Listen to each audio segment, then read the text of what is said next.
A Ucrânia faz ataques contra o território da Rússia, em Kursk em especial, e teria abatido algumas dezenas de norte-coreanos. Pelo menos é isto que afirma o governo de Volodymyr Zelensky.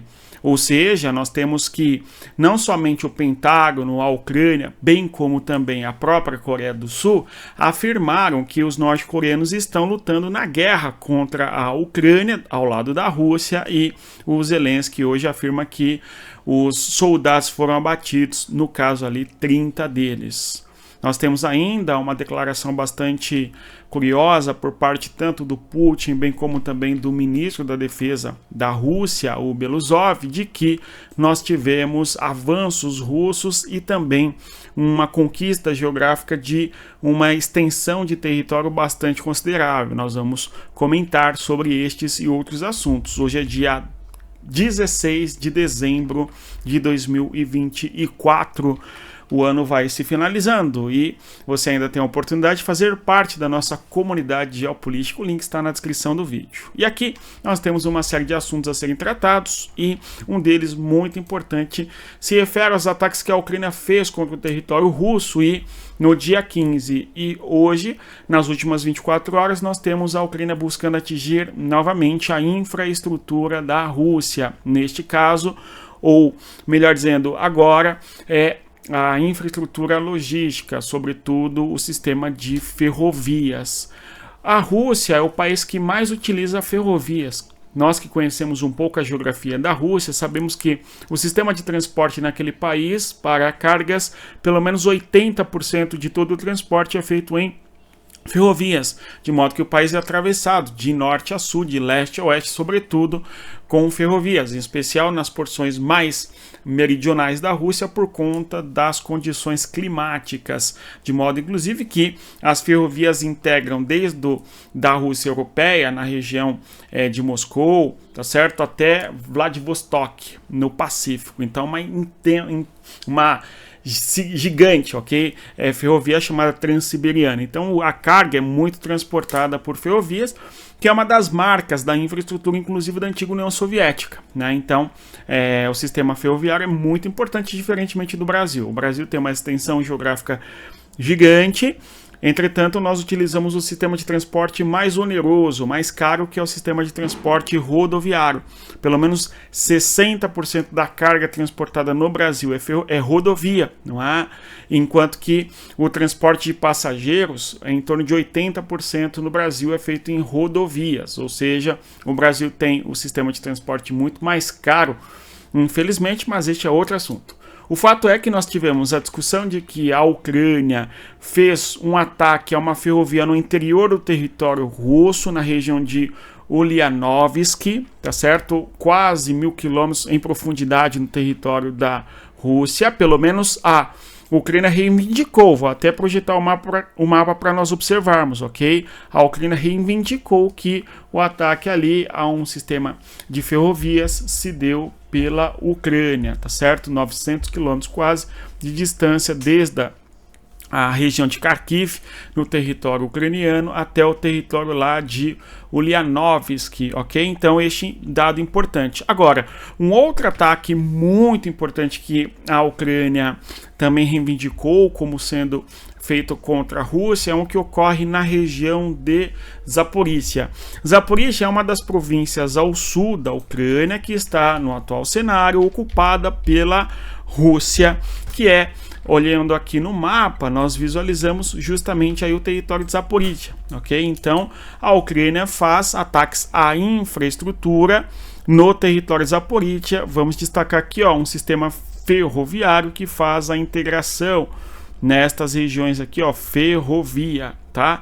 E aí a Ucrânia fez um ataque numa ferrovia na região de Zaporízhia, e esse ataque que a Ucrânia fez acabou causando não somente a destruição parcial da ferrovia, mas também acabou por atingir importante vagões, ok?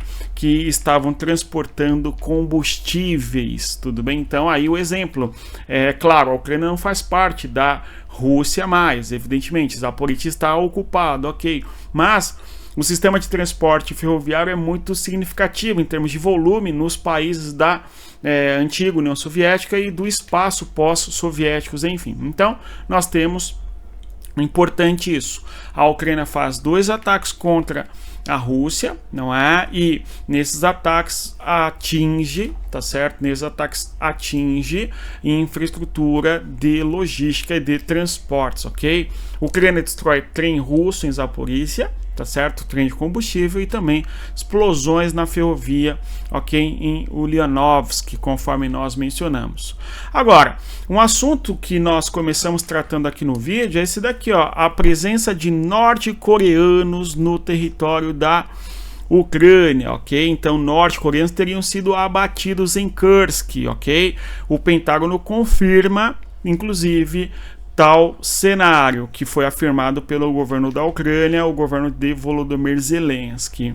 Olha, quando houve as acusações de que os norte-coreanos estavam lutando na guerra com a Rússia, tá certo, contra a Ucrânia, e a exigência da Ucrânia em boa medida é justamente de que os países precisam dar uma resposta para isto, né?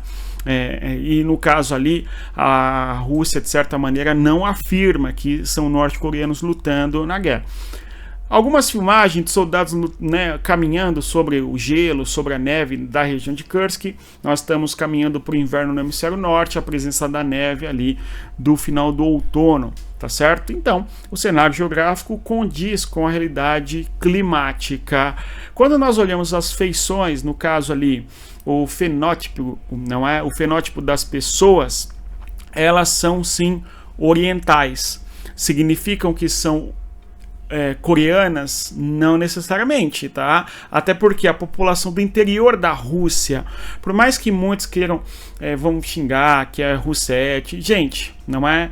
Precisamos ter um respeito à geografia. A população do interior russo, da parte oriental, ela tem o fenótipo que é oriental, que é olho, não é puxado, a estatura menor, enfim, em termos de altura das pessoas. Vamos observar aqui, inclusive o vídeo. Pode ser, pode. E aí, você acha que são os norte-coreanos mesmos nesse vídeo? Vejam só.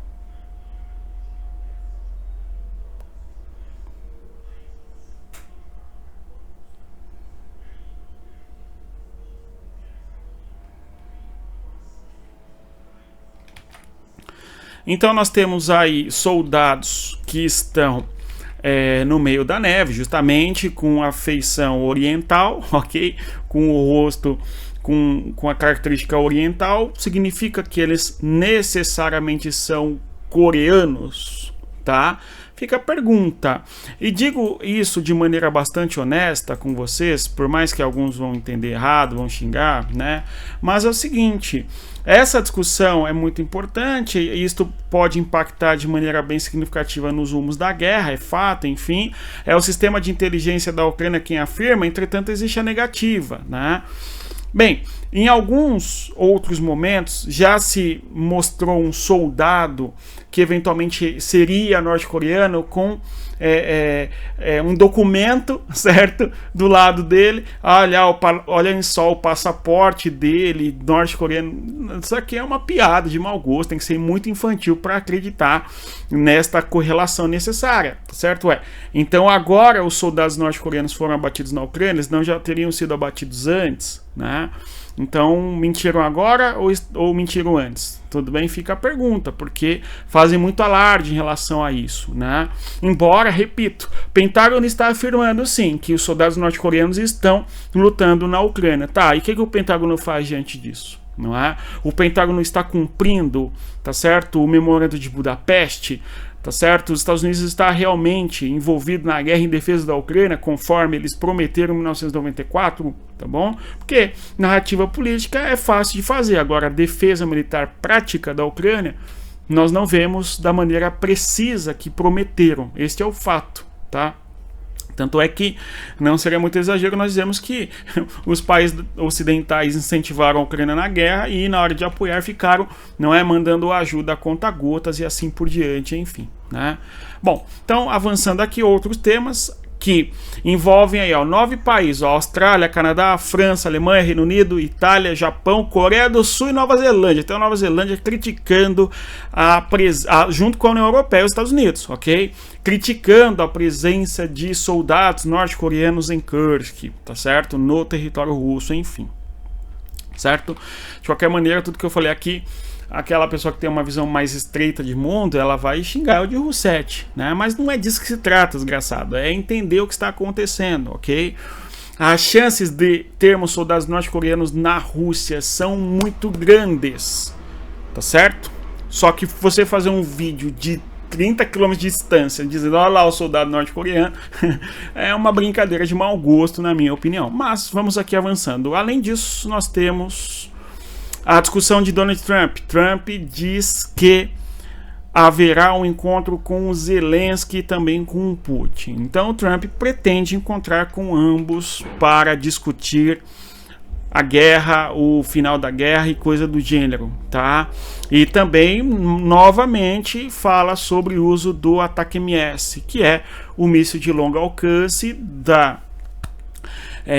dos Estados Unidos, que é utilizado pela Ucrânia para jogar no território russo. Já fez isso algumas vezes, pelo menos 3 vezes, mísseis norte-americanos, e uma vez o Storm Shadow, que é um míssil britânico. Por fim, nós temos essas discussões do Trump. Agora, o Putin diz que os países ocidentais estão forçando a Rússia a ir para a linha vermelha, tá? Não é a Rússia quem faz a operação especial ou a invasão da Ucrânia, tudo bem? Mas sim, não. Vocês estão me provocando, aquela história, não é?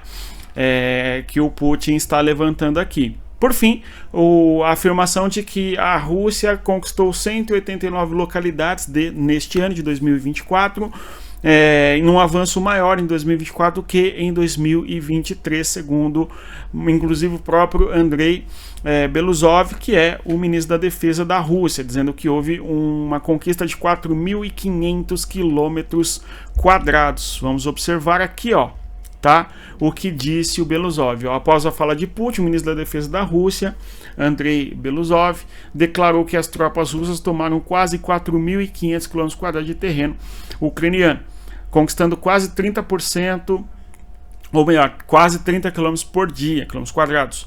Ele afirmou que a Ucrânia controla menos de 1% da região leste de Luhansk, tá? Se nós observarmos no mapa aqui, realmente somente a porção do extremo, oeste, tá? Do extremo oeste aqui de Luhansk, a Rússia não conquistou. E diz ainda que 25% dos territórios lá, não é, de Donetsk, Kherson e Zaporizhia, conforme vemos aqui, realmente a Rússia avançou pesado aqui em Donetsk, sobretudo Donetsk nos últimos 4 meses, tá? Estão congelados basicamente em Kherson e em Zaporizhia. Tá, o maior avanço russo se deu na região de Donetsk neste ano. Além, claro, das incursões em Kharkiv aqui ao norte. Tudo bem? Então, declarações aí de Belousov. Desde o início da guerra, em fevereiro de 2022, a Rússia reivindicou a anexação das 4 regiões, apesar de não ter o controle total dos territórios. Ok, é verdade. Mas boa parte do território, sobretudo de Lugansk, ou Luhansk, já foi anexado pela Rússia, e são territórios que certamente são territórios ocupados. Vamos visualizar qual será eventualmente tratado para esses territórios após a guerra, quando houver um cessar-fogo e houver uma paz entre os dois países. Outro assunto muito importante envolve uma possível incursão russa no território ucraniano, tá certo? Na região de Sami. A região de Sami, aqui projetando o mapa para nós observarmos, é esta localidade aqui, ó. Tudo bem? O território de Kursk se localiza aqui, tudo bem? Que é onde nós temos o saliente ucraniano no interior do território da Rússia, nesta localidade, ok? E na linha de fronteira não há nenhuma, não é presença militar da Rússia dentro do território da Ucrânia em Sami. A gente tem que a Rússia ocupa a região de Kharkiv, no norte, são 2 frontes, ok? Nós falamos já sobre eles bastante. Aí também aqui na região de Kupiansk, aqui na porção leste de Kharkiv, bem como lá Luhansk, Donetsk, Zaporizhzhia, Kherson e por fim toda a Crimeia. Agora em Sami não. E aí houve essa discussão de que a Rússia fez uma incursão militar e também invadiu o território de Sami, perfeito, no interior da Ucrânia, porém esta informação foi desmentida, tá? Vamos continuar acompanhando como que vai se dar este cenário. Tudo bem? Se realmente a Rússia conseguiu atravessar a fronteira e depois recuou, ou se a Rússia avançou, se fixou no território e vai, de alguma maneira, permanecer na região de Sami. Como nós vimos, a zona de fronteira ali entre Kharkiv e Sami é justamente uma zona de muita disputa e muitos combates, e aqui nós temos inclusive Belgorod, não é?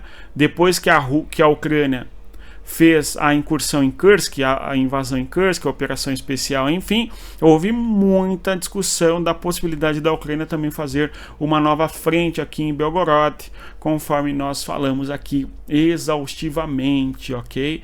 E a Ucrânia acabou não fazendo uma incursão terrestre na região de Belgorod, mas ainda, né, a guerra não acabou. Vamos acompanhar como vai se comportar, não é, a Ucrânia até o fim da guerra, quando houver uma discussão de cessar-fogo e paz.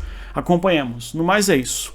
Se você chega até aqui, eu agradeço a presença. Mais uma vez, reitero a você que deixa o like, divulgue o nosso conteúdo, enfim, brigão, polêmico mesmo, porque vídeos não significam necessariamente, não é, a narrativa, tá bom?